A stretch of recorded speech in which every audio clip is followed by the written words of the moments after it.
On this episode of the Bronze Metalist podcast, we talk about Times of Grace by Neurosis.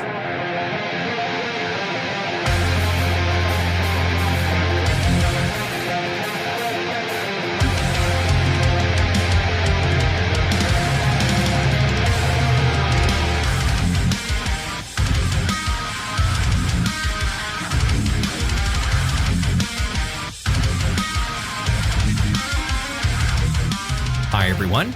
Welcome to another episode of the Bronze Metalist podcast. I'm Kale. I'm OJ. We're two professional broadcasters. We like metal and we like to talk about it. And today we're going back to 1999, a scant 3 years after I was born, to talk about an album that I loved back then and I love even more now.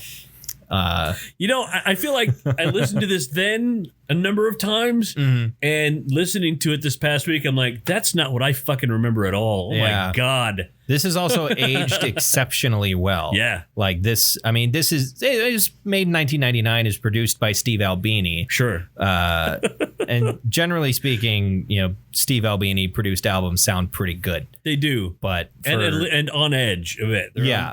They ride an edge. And this is, and that's very appropriate for Neurosis as well. Yeah. Preserve it. Like getting a hi-fi recording of what is ultimately a very naturalistic sound profile. Right. Their sound as a band is not super clean and dirty, but you can get a really good recording of it. And something magical happens. I love bands like that. That's, There's like a group of bands that sort of all have that kind of similar sort of ethos and sound. I associate just sort of mentally, I associate Neurosis with like Converge a lot. Sure. Which is part of why, we're talking about it at all, because we listened to those two Converge albums and Steve Von Till was a guest vocalist on the most recent one, Axe to Fall. Sure. Was a guest vocalist on that album that we talked about, and I was like, I should listen to some actual Neurosis, because I haven't I sort of haven't listened to them a lot. Right. I've known about them. I think I tried to listen to this album, but I heard the dark ambient companion piece. I heard about that and was like, I should listen to them together. And so I listened to someone who would mix the two of them down on YouTube, but the video was like 12 years old or something like that. Or years long. Yeah. The video was quite old. The sound quality was not super great. And I, for some reason, kind of just thought that that's what Neurosis sounded like, that they sounded like a bad, 2009 YouTube upload, which is not true at all. And so I kind of felt that Neurosis is one of those things that I, intellectually know is a really good band, but maybe it's not for me. Right. And then I heard Steve Von Till singing on what song was it? That was Cruel Bloom. And I was like, I gotta give this a shot. And then I started listening to more Neurosis properly. It was like, holy fuck, this is exactly my cup of tea. So we'll talk more about this album and Neurosis in general a little bit later. First, what's up?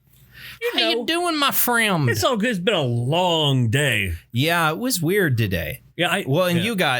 You got assigned a huge project, a very big project. There's a music festival coming up early next month, the 11th to the 14th of August. Deck Jam. Yes, but you got assigned a whole bunch of ads for it, right?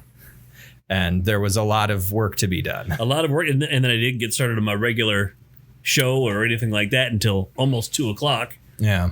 And so, it got to be, and plus I had to take my child to their job at McDonald's at 4, and then I had to go to the dentist, and they replaced my silver tooth with a gold tooth. You have a gold tooth? I got a gold tooth. Is this one going to get, broken as well in 2 weeks? All I got to do is not eat nothing sticky for the next 17 hours. That's what they told you not to, like the first time you went to go get that tooth fixed, that crown fixed, they told you not to eat anything sticky. Well, they told you not to eat anything sticky for 24 hours. But then it was like less than a week later. Yeah. The same flavor of taffy. Yeah, the exact same thing. Yeah. Have you learned your lesson? Probably not. Okay. So what the hell else is going on with me? Not much else I want to talk about. I get the fair coming up. Yeah, that's going to be a long ass week for you. Long ass week. Yeah. I've been out there. You've been out there many more times than I have. Yeah. Broadcasting out there. Since you were a toddler, yes. I've been going out there. I've only done the whole week one time. Uh-huh. But and it's going to be hot as balls. I mean, it always kind of is. Mm-hmm. Occasionally you get lucky where it's like overcast and like 79 all week. That's not going to be. That's not going to happen. No. Next it's going to be 90 at least. Yeah. The coolest it's going to be is like 90 degrees. Which to some people, you know, if they're listening to this in other parts of the country, they're going like, that's fucking nothing. And you're right. But we also don't live in a place that has been cursed by God and nature. Not all the time. I don't not, but like, I don't understand. Like my cousin lives in Phoenix. I know why she's there. I don't know why people were there in the first place, though. Right. Why would you go, man, it's 140 degrees. You know what? Let's settle. Let's make a whole ass city here. Why? There was perfectly good land all over the place in other places that you could have settled. Why? Well, you know, water, we don't like that. We don't want any water. We don't like it and we don't fucking need it. Yeah. Or food? Nah. Well, I think most of the, like, I guess I don't know exactly when Phoenix was founded, but I know like Phoenix and Las Vegas and a lot of like big cities in the, you know, Sonora and Mojave got built like in the late 1800s, early 1900s when the West was basically settled and there was like big infrastructure projects being made to provide these, you know, fiery hellholes with water. So there was the technology to settle there. And so I guess the reason why these places were settled was because they could be. Well, Las Vegas really wasn't a place until like the 30s and 40s. There was like a little town there, and Vegas didn't become Vegas until you know, the 30s onward. Right. And you know, when you go into a casino in Vegas, you know what town you're in? You're in not Vegas. Yeah, I can't remember. What's the name of the town? What's the name of the town? I don't remember what it's called. It's not even a town. It's unincorporated. Right. Yeah. I don't remember what it's called actually, though. It's Clark County. But Clark County, yes, I lived in Clark County. Clark County, Nevada. It's got like some very like cheerful name for a place that exists to suck all the money and lifeblood out of you. It's some shit like Pleasantville or something like that. It's something like sickeningly cheerful.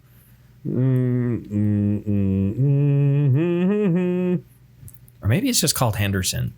Is there a place? Is there a Henderson, Nevada? There is. That's not it, though. That's not it. Okay. That's like a suburb, isn't it? Isn't Henderson like a suburb of Vegas? Paradise. Yeah, it's Paradise, Nevada. Is technically what the strip area is referred to. It's not in the city limits of Las Vegas. No. So you can take me down to the Paradise City. Yeah. The grass is green outside the casino. In that one little patch. And nowhere else. That's one of the things that I think I didn't like the most about Las Vegas. Yeah. Is like, okay, I've grown up in North Dakota. Not a lot of trees here. I get that. But the fact that, like, the thing about Las Vegas that I didn't care for is there's no fucking trees. In any place there is trees, it's because they're using a criminal amount of water to keep it alive.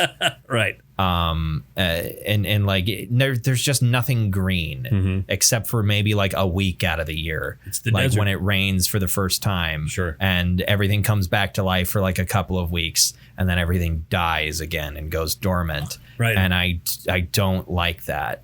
It's like, okay, yeah, we don't have a lot of trees in North Dakota, but you go to North Dakota, you drive through any part of the state from May through, even early October. Yeah, early, I guess depending upon how dry it is, but like through most of the summer, it's fucking green everywhere. Beautiful. It's just verdant. Nothing but just green hills as far as the eye can see, unless you're in the Red River Valley where it's just a flat green expanse onward into the which ending would be season 5 or season 6. Flat green expanse. That's all of season 6. Yeah. Is just the Rocinante lands in the Red River Valley, just looking out across the flat expanse of sugar beet fields. Exactly. And winter wheat. Somebody had used the bathroom in Hillsboro. Yeah. They go to Watertown, South Dakota. Yeah. It's also in the. I haven't. Like living in North Dakota my entire life. Yeah. I have spent such little time in South Dakota. Right. Like I've never. I think like one time I ever actually went to South Dakota, and that was for a wedding of one of my sister's friends. Other than that, I can't think of a single time. Oh, I guess we went to Mount Rushmore, but that was on our way back from Yellowstone. Sure. I mean, have you been? Also, you did go to Yellowstone. Yeah, I've been to Yellowstone. I've and I guess the other time that I remember going to Mount Rushmore, we were on our way back again from Denver. So like it's never been a destination. Mount Rushmore is also just kind of boring. It's just look, it's a mountain that it's a big statue we carve some faces into. Yeah. And go into the gift shop and buy some polished rocks, I guess. Why did you have that experience as a child? What? At like museum gift shops where they just have the big tubs of polished rocks? And I wanted one. Yeah. Yeah. All children do. So this is badass. Give me this. Why? Because they're smooth, shiny rocks, and the lizard part of our brain goes, yes, must have. Right. Yeah. Yeah. I guess it's the same reason why for like 3 years I couldn't fucking stop buying dice. Just bought set after set after set, just because I needed more shiny math rocks. Sure. I haven't bought a set of dice in a very long time though. So I'm content. I'm actually, that's always the joke where it's like, you always say you have enough dice, but then you'll go buy more. Anytime I go to a hobby shop now and I look at the dice, I'm just like, none of these compel me. It's not like tattoos. Yeah, I don't have any tattoos. But once you get one, you're going to want to get more dice. Yeah. Once I get one tattoo, I'm going to want to get more dice. That's I actually have a dice tattoo. I believe you. Yeah.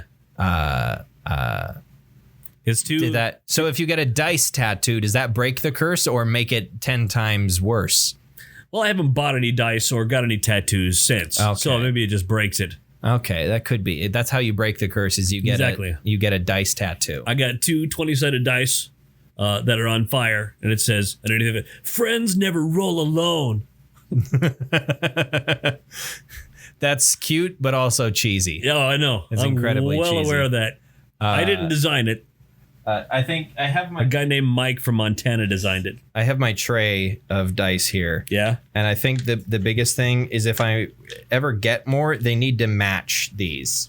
Okay. Like I like this one, my green ones. Yeah. I like those, but they don't quite match. They have the gold lettering, but it's the swirls in the plastic or the resin or whatever, the urethane, are not black. Right. Whereas with all of these, like there's sort of the black tie-dye effect to them.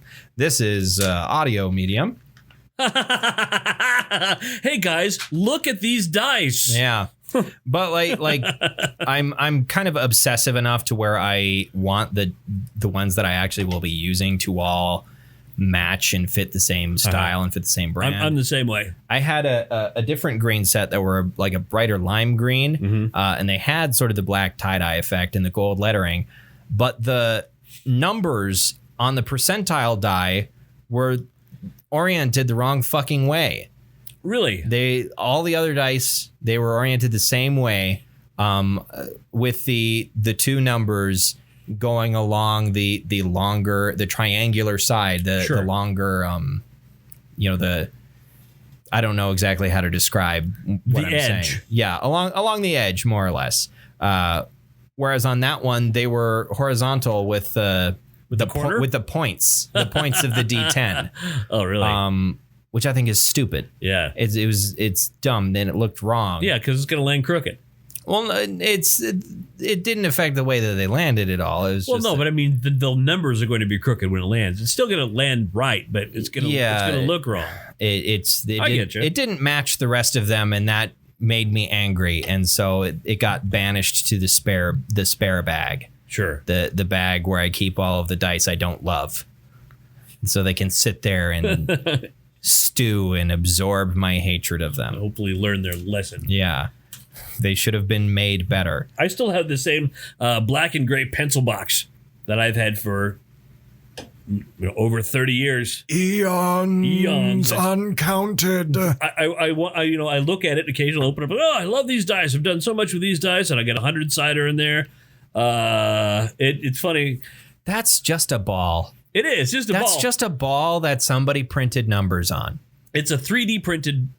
And D100. D100. That's one die instead of two D10s. There are two things on there that are not a number. That is, if it lands with a straight up 1, it just says fuck. You had 100 options and you got the worst one. And then if it lands on 100, it's fuck yeah. Nice. Yeah. I have a D60 that I bought and have never really used for anything meaningful. There was like half of a campaign where I used it and I called it the D60 of pain, where I used that to determine my punishments for natural ones. Sure. I've soured on the idea of punishing natural ones entirely. Really? Like I don't think that's fair, and 5th edition is not balanced for that. Mm-hmm. And it can like massively fuck over your party. Sure. If you have a particularly horrible effect, like on these tables that are all homebrewed. There's no there are no tables for critical failures or fumbles to be found anywhere in any official media made by Wizards of the Coast for 5th edition. It's all just stuff that people have come up with on their own, and it's the game's not balanced for it. So I don't use them anymore because I think it's very unfair. And I've had a couple of characters. I've had one character. I think it was just the one that was killed because of a critical failure that somebody else suffered. They didn't get punished for it. They were not the one that got punished for their critical fumble. It was me. My character fucking died. And that's very real, though. I mean, it is. If you're a drunk driver, and you've made a critical fumble, odds are the kids in the car that you had are going to be the ones that die. Yes, but it's realistic. But we don't play D&D for realistic, shit like that. You want to be the heroes. You want to be, doing cool shit all the time. Right. And also, if you're a group of like professional adventurers who get into combat like every other day and fight for their lives constantly, you're gonna be better than that. You're not going to be fucking up massively and hitting yourself in the face with your own sword twice every combat encounter. Like it becomes hard to logically justify that you are a group of professionals when you're fucking up this badly all the time. If you're doing a comedy campaign, that's fine, because that's what happens to like every campaign that I played in with these consequences goes from being like session 1, this is a serious, a serious dramatic campaign, and then people roll a bunch of nat 1s and do stupid shit because the table said stupid shit happens to them, and it veers straight into comedy because your character now looks like a bumbling idiot. And it can ruin the atmosphere of a game, and it takes like quite a lot of work to get it back on track after that. So it's better to just not do it at all, which is easy because it's not in the books to begin with. Anyway, I'll get off my soapbox about that. This was going to be a great battle, but now you're a chicken for some reason. Well, that can still happen if you're a wild magic sorcerer. Sure. But that's baked into your class. And also, there's a couple that like have dire consequences for you or the party. But it's also like not guaranteed when you roll a natural 1. You have to roll a natural 1 to roll on the wild magic table. For some reason, there are some dungeon masters who think that every time you roll, you have to roll on the wild magic table, and I don't think that's how that worked. And my feelings about it are real quick here that if you, no matter how great your adventurers are, or how experienced your party is, if you are using a technique or a weapon that is somehow a bit above your ken, a bit. Oh yeah. And then you fumble. Now, yes, some shit should happen. You were doing some shit that you weren't supposed to, or I think like skill checks, for example. Mm-hmm. If you massively whiff a certain like kind of skill, like social checks, I absolutely believe in punishments for natural ones.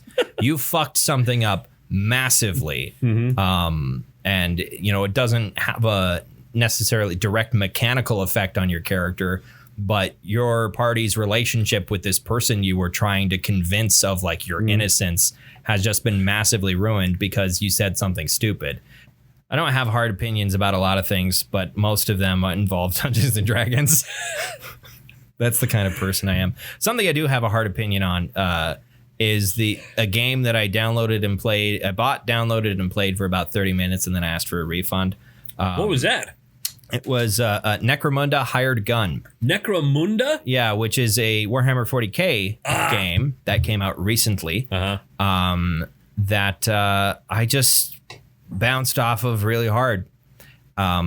I remember seeing a bunch of trailers for it and going like, this doesn't seem like my sort of thing. Right. But then a friend of mine was just like, you should try that. You should see, because basically what they were trying to do from the visual style down to the gameplay is like they were trying to mash together Doom, Cyberpunk, Tetris. No, Doom, Cyberpunk, Titanfall, Sims 4. Stop it. You're derailing my train of thought. And Borderlands. They were trying to mash together like all the gameplay and stylistic elements of these different games with none of the budget or polish of those games. And so it just felt really like the gameplay itself felt janky. And then like I was experiencing like pretty massive spikes in frame rate drop every once in a while. Mm-hmm. And it was just like, I'm not even going to bother looking to see if there's like updated drivers or something for this. I'm not enjoying this. All the enemies in the like, or half of the enemies, there were like two different gang factions in this first part. Mm-hmm. Half of the enemies were from one, half the enemies for the other, but every single enemy looked completely indistinguishable from the other members of their faction. Like the character models looked almost identical, and they weren't like dudes in armor. These were like futuristic techno punks, because it's in Warhammer, Necromunda is what's called a hive world, which is a massively overpopulated like factory world. And Necromunda is like the biggest, most populous among them, and it produces like tons of weapons and ammo for the Imperium. Sure. It is also classically the aesthetic and setting in Warhammer 40K that I have traditionally been the least interested in. Yeah. Even though it's also one of the ones that is most deeply rooted in the game itself. Like Warhammer was sort of born out of that like 80s sort of punk, British, just gross, nasty punk aesthetic of like the 1980s. In like Dread, 2000 AD or whatever, the comic series. So much early art for Warhammer 40K is basically like a rip-off of the art style of that comic series. And other... basically every piece of science fiction media that came out of the UK in the 1980s as a response of like incorporating punk culture and also anti like Thatcherism sort of stuff. All that got baked into Warhammer, and that's like the core of the aesthetic for Necromunda, and I don't care for it at all. It's like my least favorite aesthetic in the entire setting. And so all that stuff just sort of combined was just like, I'm not playing this. I'm gonna go play something that I actually enjoy. I'm not letting people keep my $40. Give it back to me, Gabe. Mr. Newell, I would like my money back. And so they gave me my money back. Gaben, Mr. Gabe Newell. I think it's weird that they're Valve is trying to do it again. Are they? They're trying to put out a piece of hardware that is going to come out. A piece of hardware? Yeah. As they've done, several times right up to this point. They're basically marketing what they believe is going to be their Nintendo Switch killer. Really? Which it's I can't remember what it's even called, but it's they're going up against the Switch. Yes, a lot of people are not happy with Nintendo right now, really? and they're because the controller situation. Oh, half of the controllers that you can get, or half the Joy-Cons that you can get with a Nintendo Switch, flat out don't fucking work. Really? Not okay. That's an exaggeration, but they all have stick drift. They all have that's annoying joystick drift, which makes them unusable. Essentially. And also Nintendo is releasing a 4K Switch, which doesn't upgrade any of the internals of the Nintendo Switch at all. Yeah. It just gives the handheld, the portable function of it, a better screen. Oh. It doesn't upgrade any of the Switch's hardware to make it more powerful. And remember, this is a machine that most people plug into their TV. Right. I mean, some people play it on the go. Yes, but I feel like for a lot of adults, generally it stays plugged into your television. It's not going to be 4K on your TV, just 4K on the it's the machine itself. Yeah, as far as I understand it. Yeah. But like a lot of people, Nintendo has been pissing off a lot of people, and so Valve is sort of stepping in like, hey, we're making this thing. But the thing to remember about Valve is literally every other piece of hardware that they have put out has been a gigantic flop that had tons and tons and tons of hype, and then a very disappointing release, and then Valve stopped supporting it. Even if people seemed to like it, like I remember the Steam controller was going to be a huge thing. It was going to be this big. It was like the original Xbox controller. Sure. But like the Steam controller was going to be this huge thing. And now to even try and play any game with it, you have to like download third-party software to get it to fucking work. Jeez. Because nobody supports them. Because you can just plug in your fucking Xbox controller. And like HTC Vive has not had a ton of support or games put out for it.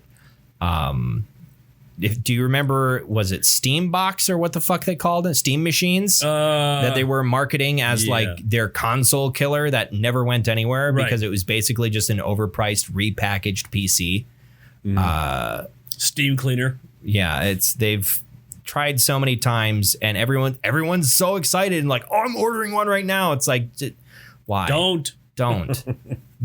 You don't even know what this thing is yet. But yeah, I don't know. I've never been one to like jump on board day one with any sort of tech thing like that. Oh yeah. I usually wait, for a while after the fact, or until there is at least a product on that piece of technology that I really, really want. Right. But that hasn't been a problem for me for like 6 years. I'm really starting to enjoy that PlayStation 2 I just got. It was PlayStation. I do still have a PlayStation 2 though. I think my parents still have mine somewhere. Or maybe it got sold. I don't remember.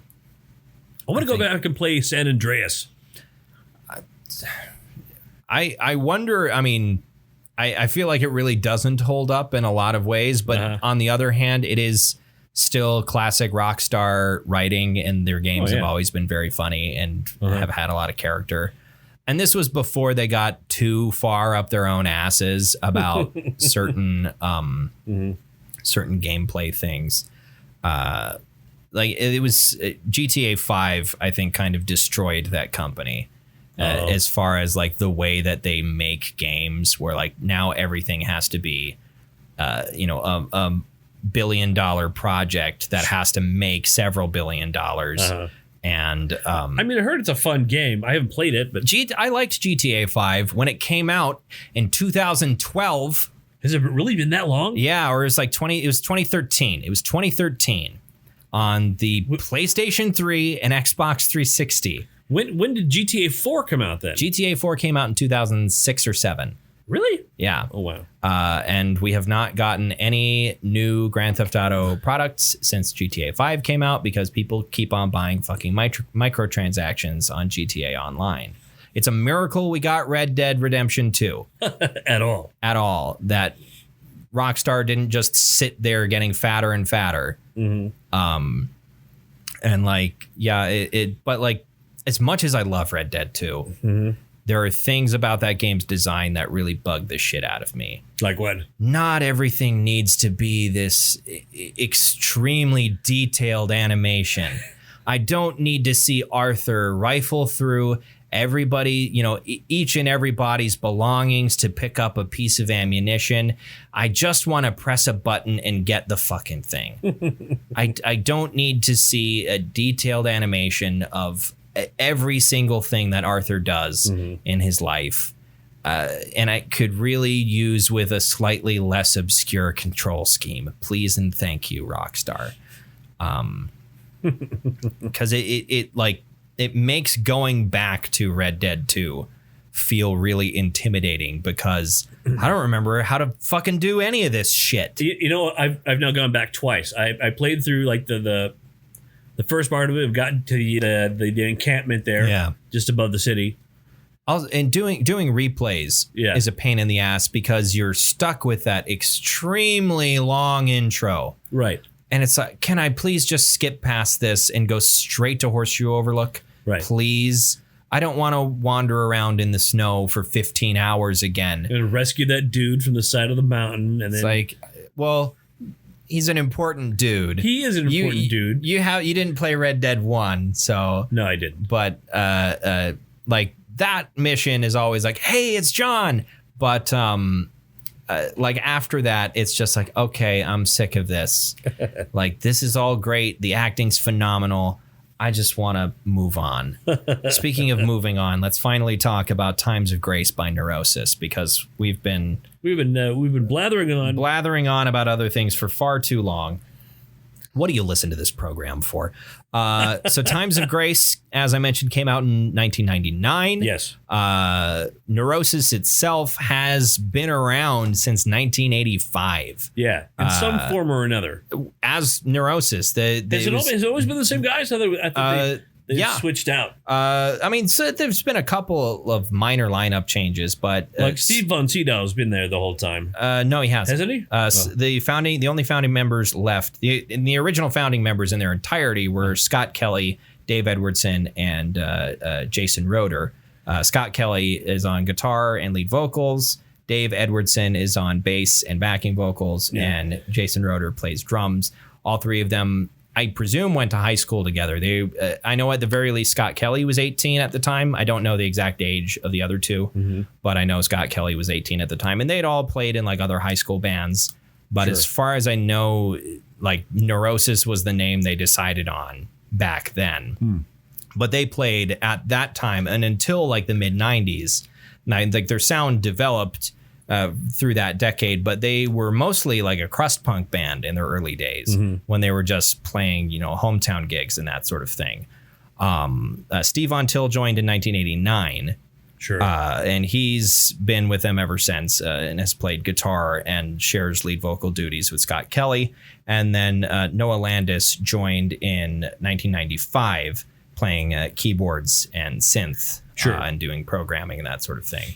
And that's the lineup that they've had pretty much ever since 1995. They've had the same lineup, but they've had three constant members since 1985, which is insane. 36 years. Yeah. But that's also, it's sustainable for them because they don't really tour anymore. They haven't toured for, they haven't done like big long tours in a very long time.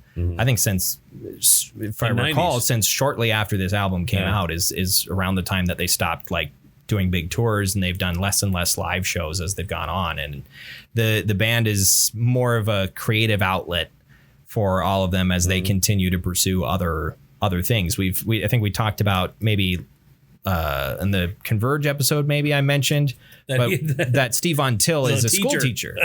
he lives in the Idaho Panhandle, and he's a school teacher. He teaches the fourth grade. Right. Yeah.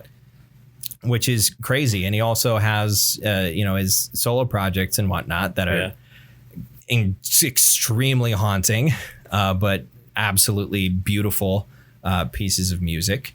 The guy has got a voice like two pieces of granite grinding against each other, which I really, really like.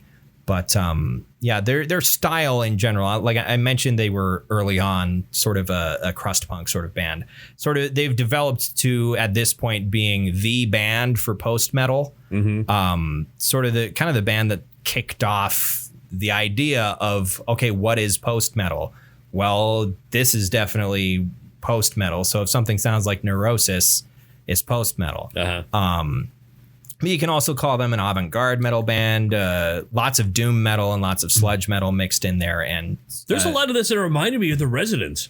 There's lots of avant-garde shit that they're just like, let's just do something weird and something that sounds cool. And I think this is the first one of their albums where they really leaned into like, let's just do something weird and creative. Like I've listened to most of was it Through Silver and Through Blood and Silver. Blood and Silver, and like that's a great album. It is great. It's extremely heavy. That's and the one that I would have picked, by the way. Yeah, and generally most Neurosis fans, like information I've come across, it's sort of a toss-up between, it's like 50-50 between that album and this album as far as what they think the best Neurosis album is.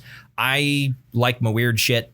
So I like my weird shit too. But the only reason I would have picked the other one is that's the one I'm more familiar with. Okay. But like since I've known about Neurosis, I've heard like, oh, this is like their best album, and I that's why I went for this one. But there's occasional little, I think like the biggest remnants of their punk background is mostly just in the way the band sort of conducts itself, generally speaking, right. And the sort of the way they operate. I'm not the best expert on like what exactly sounds like punk though. So this does not sound like punk. Yeah, this does not sound like punk. No. I don't think this sounds like punk. I was watching though. I think like Scott Kelly, his like guitar setup is very punk. Where as far as I've ever heard, his guitar setup is guitar, amplifier, speaker, and maybe a pedal. And that's like Scott Kelly's like guitar setup. Steve Von Till's guitar setup is could power the fucking space station, I think.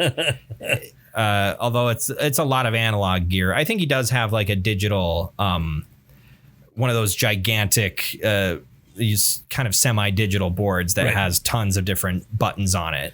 I have one of those, a smaller version of that. You know what I found back when I was still playing guitar is that stifled me more than anything. I like Kelly's version. I actually for a long time that was it. I had a guitar head with a distortion button on it, and a 4x12 cabinet and 4 foot long speakers in it. And then a guitar, and I plugged the guitar into that thing, and then I turned that thing into that thing, and then there you go. I mean, and if that gets you the tone you want, then absolutely go for it. But like Steve Von Till is such a massive fucking nerd that like they split. There was a thing that Nate Newton from Converge was doing for a little while. I think might still be going around, but he was. Can't remember what it was called actually. It was like it was a gear thing where he was, bands that they were playing with, he would take a look at their gear. And they had to split Steve's episode into 2 parts. One part for like his amps and his guitars and his amps, and then another part dedicated entirely to his pedals. And Jesus, the pedal part was like listening to a goddamn physicist. Sure. I did not understand any of it. And Nate was just kind of sitting there sort of like nodding through the whole thing. It was like, absolutely, yeah, totally, I understand.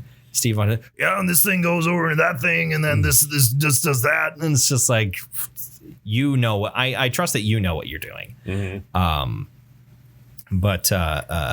He's very into his gear, which I think a band like this, you have to have at least one person like that. There's got to be a gearhead in there. That's the huge gear nerd. Right. Like, because that's something else. I think that's how you end up with the weirdest sort of sound. Sure. And you end up with something that is identifiable and you can make it entirely unique. The combination of things where it's like nobody else sounds like this band. And you end up in that place by having a bunch of weird shit. Yeah, there are tracks on this album that, like the opening track, it's a minute and 52 seconds long. Yeah, and it's just some weirdness. Yeah, it's just noises. There's a tune to it. Well, it's like a metal version of like Godspeed You Black Emperor. Sure. It's not quite as labored as something like Lift Your Skinny Fists, like Antennas to Heaven, but it's right. Which also came out, I think, did that also come out in 1999? It's a big year for avant-garde underground music. Indeed. Lot of shit happened in 99, but and I remember all of it. I was 3 years old and cognizant of every little thing that happened. I mean, even though I forgot. Never mind. I forgot the lyrics. I went and saw Fight Club in the theaters. 3 years old. Party over. Oops, out of time. Yep. But there's also the song Away. Like most of that is just Steve Von Till just like saying ominous things while the wind blows. And it's wonderful. It is. It's fantastic. And that's like, I love the second half of this album because like the first half is a lot of, Scott Kelly and Steve Von Till, sure. Together combining and just the sort of this, it's not even really a scream for both of them. It's more of a yell. And like, I'm most familiar when they're both doing like their harsh vocals, I have trouble discerning between the two of them. I can identify Scott Kelly's voice easier because I've listened to so many Mastodon albums so many times, and he's on every one of those. Yeah, he's done a guest vocal on every album since Leviathan. But I have trouble like making out Steve Von Till's like yelled vocals, but the second half slows down in a lot of places, and you hear more of Steve Von Till's just like bold. It's not gravelly, it's bouldery. His voice, and I really dig that. As far as slapping, it's hard to truly say. Certain parts for sure. Right. I would call this, say perhaps it slaps. It sometimes does slap. And sometimes for 8 minutes at a shot. Yeah. It's it's hard to really like nail down. Right. It'll hit you real hard in certain points. Right. And there are places where it will go for, the first 5 minutes, just constant slap. And then we go for like 2 minutes and it's just there's a lot of atmospheric. There's a lot of feedback. And then it'll hit you in the face with a sledgehammer again. Yeah. And that's the song that I think the specific song you're talking about is the one I named as my favorite. As far as score goes, I couldn't find anything. I didn't spend enough time looking around to find a concrete aggregate. 80-ish is, right. I think it deserves more than that. But I was just looking at what was listed on the Wikipedia page. So I think like retrospective reviews, if I had done some looking, probably would have gotten higher scores than that, because this is a lot of people's like favorite Neurosis album, and they're one of the most like influential metal bands. Just metal bands period of like the last like 20 years or 25 years. What's your favorite song? For some reason, and it's the first song that had if you notice, an accordion in it. Or not an accordion, there was an accordion in there. The Last You Know. The Last You'll Know. Yeah. I think there's an accordion somewhere in there.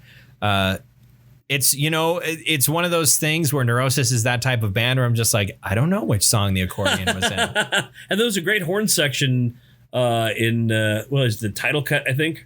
Something second like to last. that. And yours, the second to last cut's the title cut, right? No, my favorite that I named was End of the Harvest. Oh, sure. Yeah. That song has like this like big opening with this riff that just kind of goes over and over and over again and keeps punching you and punching you and punching you. And then it goes like quiet for like 2 minutes, settles down, you get atmosphere, you get Steve Von Till. And then just boom, it just smacks you right in the face. And it's Scott and Steve just screaming at the top of their lungs the moment like the drum hit and that strum blasts you. They're both just screaming at the top of their lungs, and it's like it gave me chills. It was fucking amazing. That is an amazing song, After the Harvest. And so I wrote that down as my favorite. You know, track it's funny. It's the way you said that. It's them screaming together. I would like to see that as a modern day Cyrano de Bergerac, where trying to remember who Cyrano de Bergerac is. Where he has the long nose, and he's a great fighter, and he's really smart, a great poet, but he helps other people with their love lives. Remember, he hides in a bush. He hides in a bush and he's feeding lines to the dude to yell. But I'd like to mention that it's Steve Von Tillis in the bushes yelling at Scott Kelly. Scott Kelly? Yeah, his name is Scott Kelly. All right. His name is Scott Kelly. Why were you confused? Just for a moment there was, wait, what's the name of the guy in Lady Antebellum? I think his name is also Scott Kelly. I want to make sure I hadn't confused that in my brain. I think his name is also Scott Kelly in Lady A. But I'd love to imagine that he's yelling and Scott Kelly's yelling up at the girl. It's the modern post-metal version of Cyrano de Bergerac. Steve is hiding behind a pile of amps. A pile of vintage amps. What metal are you bestowing upon this? Like Maz Kanata to Chewbacca? You know, I battled over it. I wasn't sure how do I feel, and then I said, okay, would you listen to this again? And is there a specific thing that this does for you that another album wouldn't do? And I went, there is. Which is? I mean, the sound that this is, the type of feeling that you get from opening moment to the close of it, that is something I would want to come back for. Okay, so I give it a gold. All right, this was an easy gold for me. Yeah. Mostly for the reason that you described. I've listened to this a bunch of times, like over the last week, and before that too, where I was like looking for stuff. Like, what am I going to talk about next week? And it's like, oh, here's this. Let's try that. And so I've sort of discovered. I've found a new band to dig into, sure, to obsess over, and it's been a while since that has happened for me. So I'm satisfied with that. This is really good stuff, and it's exactly my kind of shit. Sure. Is this weird and the weirdness and the sound and this is exactly my sort of thing, and pairing that with like Steve Von Till's solo work as well. That's the other half of my sort of thing, where it's like, instead of being super loud and abrasive and weird, it's super quiet and sad and weird, and I don't know why. That's what Mitchell, what's the goblin's name that lives inside me that likes sad music? We gave him a name. I think his name was, I want to say his name was Mitchell. It might be Mitchell. It's the goblin, sure, the sad goblin that lives inside me that wants sad music. Mitchell the sad goblin. Mitchell the sad goblin that lives in my brain. He lives next to the goblin that used to hoard dice. Sure. And the other goblin that can't sit down and pay attention to Disco Elysium, the game. Sure. The goopy goblin gamer brain that I have that requires constant gratification. But yeah. There we go. That's Times of Grace by Neurosis. Give it a listen. Give it a spin. Give it a spin. It's cool stuff. It's interesting. It's interesting stuff. Next week, what are you thinking about? Next week, Arby's? I could use me a big beef and cheese, or I don't remember what they're called over there. I haven't eaten Arby's There's in a long something time. with rodeo, or am I thinking of the Kyle Kinane Beef and joke? cheddar. Oh, yeah, right. Isn't that like a size or something at Arby's? You can get a rodeo burger at Burger King, Is there something with cowboy at Arby's? I don't think there's a cowboy hat in their logo, but I don't think beyond that. I thought maybe there was something on their menu that had the hat. word cowboy on it, because it's all beef, and that was Sure. Cowboys is beef. It's all about beef. Anyway. Hey, you said it, not me. There's a couple things I was debating, but then I realized something we haven't done in a while is go back to Germany. Let's go back to Germany. Did we just do some band Not too long ago. Yeah, I think we Okay. did. We do? I don't know. Anyway, We did some thrash metal band from Germany. We did Sodom. Sodom. Yeah, Sodom's from That Germany. was like 3 weeks ago. It's been 3 whole fucking weeks. All right, Since here we go we've done again. a German album. We're gonna Okay. go back to German thrash metal and back to 1987. I believe that Sodom album was from 1987 as well. All right. Germany 1987 was a great place to be if you want thrash metal. Okay. Destruction's Release from Agony is something I'd like Release you to give a from listen. Agony by Yeah. Destruction. Yes. By Destruction. Destruction. Which in German means the struction. No, that'd be destruction. Oh yeah. Yeah. or Destruction? Do they is DIE in D. German? Do they say that's just D? Yeah. It's not die. It's D. No. It's the destruction. DIE struction would be the struction. I guess just DE. Is that French? That they just say DE, or is French and the in French is two? I don't fucking know.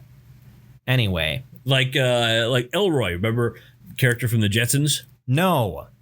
Don't you? You never. I mean, I know you. I watched. I wasn't born when it was on the air either, but I'm sure. I've seen some episodes of the Jetsons, Yeah. but I was like 4. Sure. I haven't seen the Jetsons since I was like 4 years old. Why did you start to hate Joy at 4? Or? Yes, that's when Mitchell took over. He was like, "You will be sad from here on out." It's not. I was a relatively happy child. Anyway, the son on the Jetsons was named Elroy, and it came out later to find out that his name was actually Spanish for the Roy. Oh, that's very dumb. It's very dumb. You're not wrong. You know what else is dumb? This podcast. And if you enjoy our particular brand of stupidity Our dump. or dump, then go ahead and follow our pages on Twitter and Facebook, if you please. We'll post episode links there. So, if you sign up for notifications or whatever, I think that's a thing you can do. Sure. Then you'll get an alert when a new episode is out. And you can listen. You can click on the link and listen to it in your browser, or just listen to it on your mobile device like everyone else. Sure. Via Apple Podcasts or the podcast source from Libsyn. So until you hear from us next time, thank you very much for listening to an episode of the Bronze Metalist Podcast. Yeah. I'm Kale. I'm OJ. Congratulations. Thunk. Thunk, yeah. We clicked our cans together. Cans. It's cans today. We're doing a can.